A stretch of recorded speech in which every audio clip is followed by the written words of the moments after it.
Olá, bem-vindo a Mercados e Negócios, nosso papo semanal sobre economia.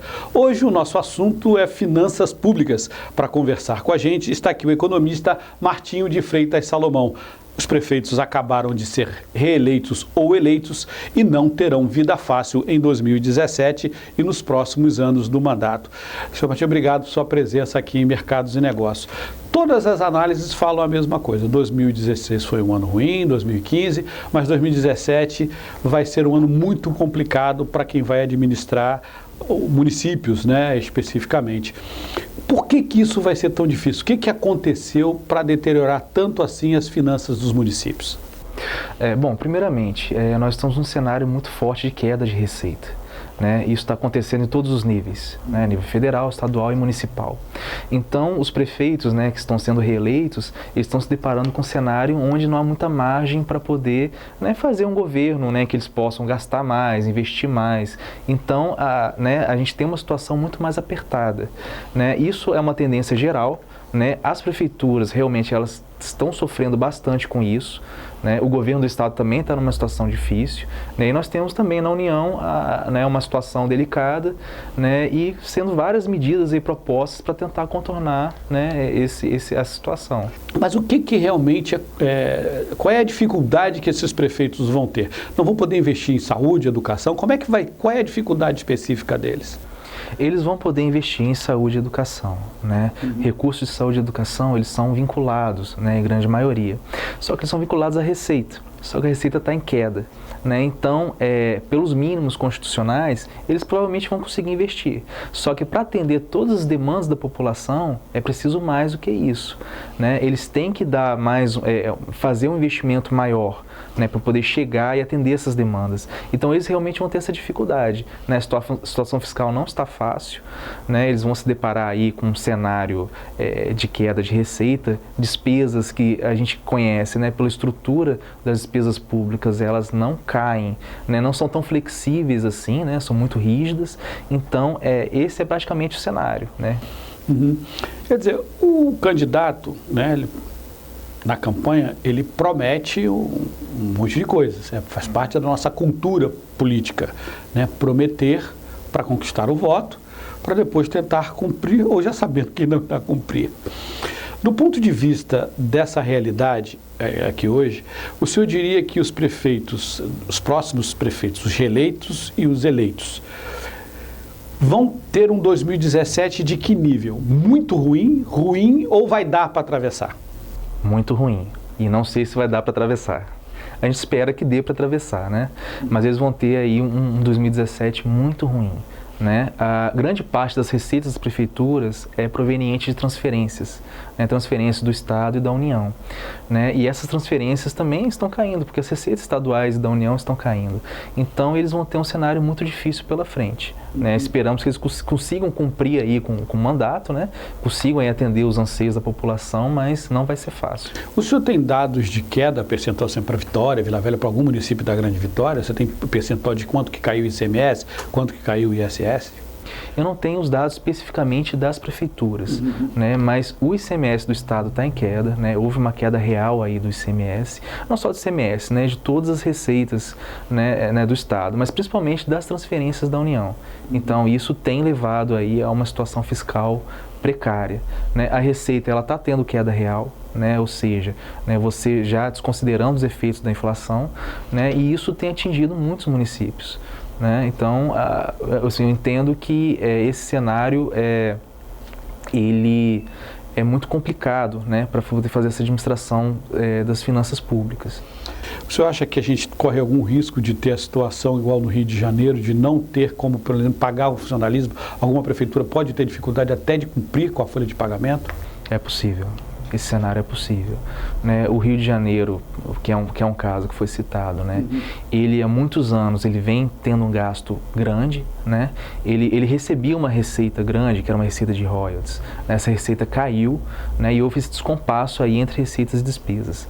Então, de certa forma, isso também acontece com as prefeituras, né? Elas sentem esse descompasso, né? Nós temos a Lei de Responsabilidade Fiscal, que ela estabelece limites ali para pessoal, né? Com base na receita corrente líquida. Então, como essa receita cai, esses limites tendem a subir.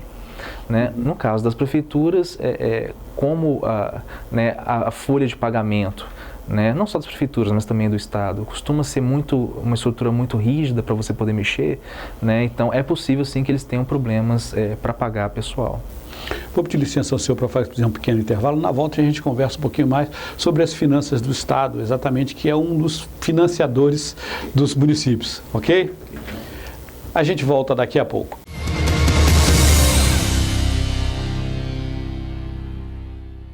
GV News 3317-7313. Ligue GV News, a TV da Grande Vitória.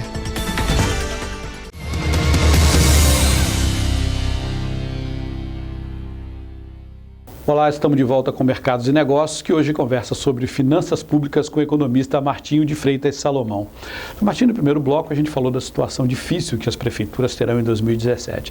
O senhor acredita que os prefeitos terão um ano muito difícil e que alguns terão problemas até para atravessá-lo, com risco, inclusive, de cumprir com as folhas salariais, não é? E o senhor disse que uma das problemas disso é a falta de repasse do Estado para os municípios, da União para os estados e para os municípios. Como é que está a situação do Espírito Santo? O governador tem dito que o Estado está conseguindo manter a cabeça fora d'água, enquanto outros já naufragaram. Mas a gente sabe que há um risco de, a qualquer momento, afundar, porque os limites são muito colados. O senhor teria informações de como estão as finanças do Estado nesse momento, já que o Estado é um dos grandes repassadores de recursos para os municípios?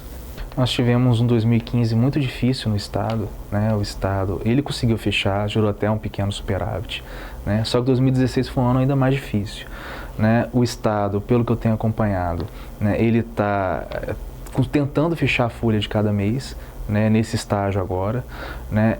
Ele aprovou várias leis, né, que permitem, né, suprir algumas receitas, né, pegar algumas receitas que são vinculadas, né, utilizar isso para pagamento das despesas, mas a situação realmente está muito difícil, né? Nós temos aí a queda muito acentuada dos royalties, né, das transferências federais, né? As receitas estaduais não responderam, né, como se esperava, né? Elas também apresentaram uma certa queda. Nós aguardamos que haja uma recuperação agora, né? Mas se ela vier, ela vai ser muito lenta. Eu acredito que esse 2016 aí, para a gente conseguir fechar, vai ser possível, mas 2017 o cenário aí continua sendo bastante delicado. Quer dizer, o senhor acredita que como o governo federal, se o governo federal conseguir fazer esse ajuste, ajuda um pouco para as finanças do Estado? Se o governo federal conseguir aprovar tudo que quer, deixar tudo do jeito que quer, previdência, ajuste fiscal, segurar os gastos com educação, com saúde, o senhor acha que ajuda o Estado aqui? Não a curto prazo. Né? Essas medidas do governo federal, principalmente se a gente for olhar a PEC, né? A PEC dos gastos que está aí, que é a 241, agora 55 no Senado, né? Essa PEC, por exemplo, ela limita o crescimento das despesas primárias, né? Que são aquelas despesas, né, que o Estado tem tirando o pagamento, as despesas financeiras da dívida, né? Essa PEC, ela produz efeitos a médio e longo prazo, né? Na verdade, se for olhar 2017, a despesa até aumenta. Então não há um controle a curto prazo. E sem contar que nessas despesas nós temos previdência. E previdência realmente é uma conta que não fecha, né? Só nesse ano, agora até setembro, nós temos um déficit aí de 114 bilhões, né, no regime geral, né, e mais 50 bilhões aí no regime próprio da União.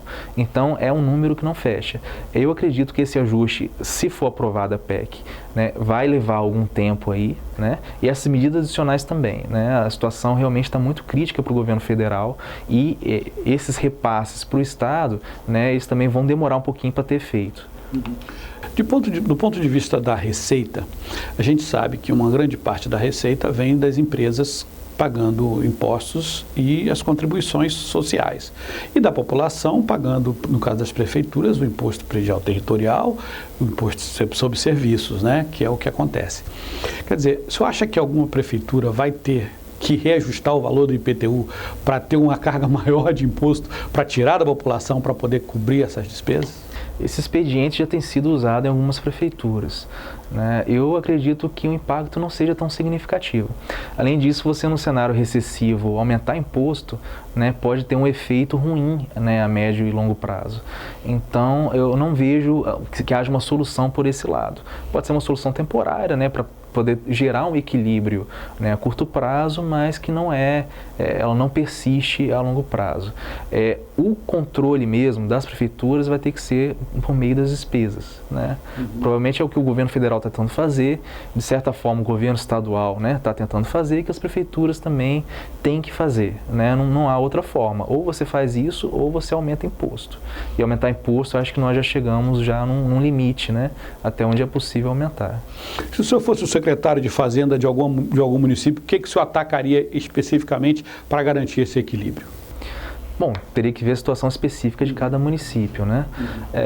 Eu tentaria ver, né, das despesas que o governo tem uma certa margem ali para poder manejar, o que poderia ser cortado. Por exemplo, uma despesa de publicidade, né, que não seja necessária, né? Talvez do lado da Receita alguma renúncia fiscal, né? Algum financiamento, né? Linhas de financiamento a grandes empresas. Então sempre há margem para você poder cortar, né? Então tentaria verificar desse lado o que é possível levantar para a gente poder equilibrar um pouco mais o caixa, né? Outra coisa importante também que acontece nas prefeituras e no estado é que as receitas e despesas, elas têm fontes de recursos. Então às vezes, né, a prefeitura ela arrecada aquela fonte que é livre de recursos, né? E do outro lado ela tem uma fonte vinculada de recursos. Às vezes ela não consegue utilizar toda essa fonte vinculada, vamos supor uma receita específica que alguma autarquia arrecada, né? Ela não consegue utilizar essa fonte vinculada e tem que usar a fonte de caixa. Então esse gerenciamento entre as fontes de recursos também é importante. Às vezes falta aqui e sobra aqui, né? E isso não poderia acontecer. Quer dizer, pessoal é o mais complicado, né, para cortar? É o mais complicado, mas é possível, né, tentar uma diminuição, né, fazer um levantamento, né, dos cargos comissionados, também ver quais cargos, né, que poderiam ser cortados, né, mas a estrutura de pessoal é muito rígida, então os efeitos eles não são sentidos, né, a curto prazo, mas também é possível e tem que ser feito, né, esse ajuste tem que ser feito. Geralmente, quando se procede a um ajuste fiscal, a primeira variável que sofre é o investimento. Porque o investimento, assim, em tese, ele é o mais fácil de ser cortado, né? E acaba sendo também a variável que mais atinge a população, que ela precisa dos investimentos, né? Em segundo lugar, você tem o custeio, né? O custeio, ali tem várias despesas de custeios que elas são rígidas, mas tem outras despesas que elas são discricionárias, que você também tem margem ali para poder manejar. E depois vem pessoal, que aí já é uma estrutura muito menos flexível ali de você remanejar. Mas é possível. Tudo isso teria que ser analisado. Quer dizer, mas assim, por exemplo, no Rio, o Crivella falou que vai reduzir a metade das secretarias. Vou cortar metade das secretarias e assim eu corto metade dos cargos comissionados e tal, pelo menos já corto metade do pessoal. Quer dizer, isso é um dado político que depende da vontade do prefeito, né? Realmente cortar, porque é possível cortar. É possível. Não é possível, agora vai ter que, né? Assim. Vai ter que cortar de uma forma ou de outra, né? Às vezes o que acontece é que muitos políticos chegam, né, nas prefeituras e falam que vão cortar, né, só que acabam fundindo uma secretaria com outra, né, fazendo aquele rearranjo ali, e no final não tem muita diferença, né? Mas sempre é possível sim, existem muitos órgãos que eles não dão o resultado esperado na sociedade. Aliás, Roberto, essa é uma análise importante, né? A gente tentar avançar cada vez mais na qualidade do gasto. Né? Vários órgãos têm uma estrutura de gastos, mas o que eles proporcionam de retorno à sociedade? Como que você mede isso? Né? É muito difícil, mas é um debate que está acontecendo. Eu acho que ele vai ter que avançar e é muito mais importante agora nesse cenário de crise. Quer dizer, já que o corte é inevitável, quer dizer, os prefeitos vão ter que ter equipes da área econômica, secretários de Fazenda e tal, muito antenados com essa necessidade, quer dizer, de equilibrar o político com o econômico e a necessidade da população. Quer dizer, não dá só para fazer política e não dá só para fazer economia. Vai ter que ter um jogo de cintura, porque senão a população acaba desassistida. Exato, Roberto. E esse equilíbrio é difícil, tá? Não é um equilíbrio fácil de ser alcançado. Quer dizer, pelo que o senhor analisou aí dessas finanças, desse trabalho aí das campanhas, olhando as contas públicas, então nós teremos um 2017 muito complicado, que vai exigir inteligência social, econômica e política de todos os gestores, né? Exatamente, vai exigir uma mudança de cultura, né, de mentalidade do setor público. O setor público está muito acostumado a trabalhar com cenários, né, onde você tem uma folga financeira confortável, né, onde você tem possibilidades ali de exercer, né, de fazer os investimentos e despesas necessárias. Só que isso não é mais a tendência, né, e isso está mudando. Então é preciso uma mudança de cultura, né, de você saber onde cortar. Porque o Estado ele corta, né? A prefeitura corta, mas ele pode tanto contratar mal, quando ele for contratar, como cortar mal também, cortar aquele serviço que penaliza a população.